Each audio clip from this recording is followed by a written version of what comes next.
me tonight is a great emotion and a great pleasure to be here, and I want to start simply saying a big thank you.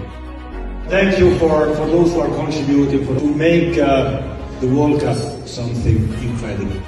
We will unite the world in New York, New Jersey. So from there, it's the beginning of uniting the world. We'll unite the world here in America, we'll unite the world in Canada and Mexico next year.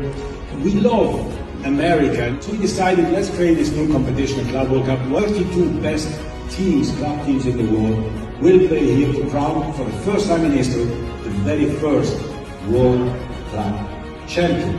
And where is the final?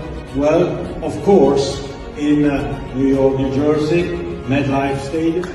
The world will be focused on New York, New Jersey for the final. And we will all celebrate together, bringing and uniting the world. I'm really very happy, I'm really very proud that FIFA has chosen New York, New Jersey for the final of the Club World Cup and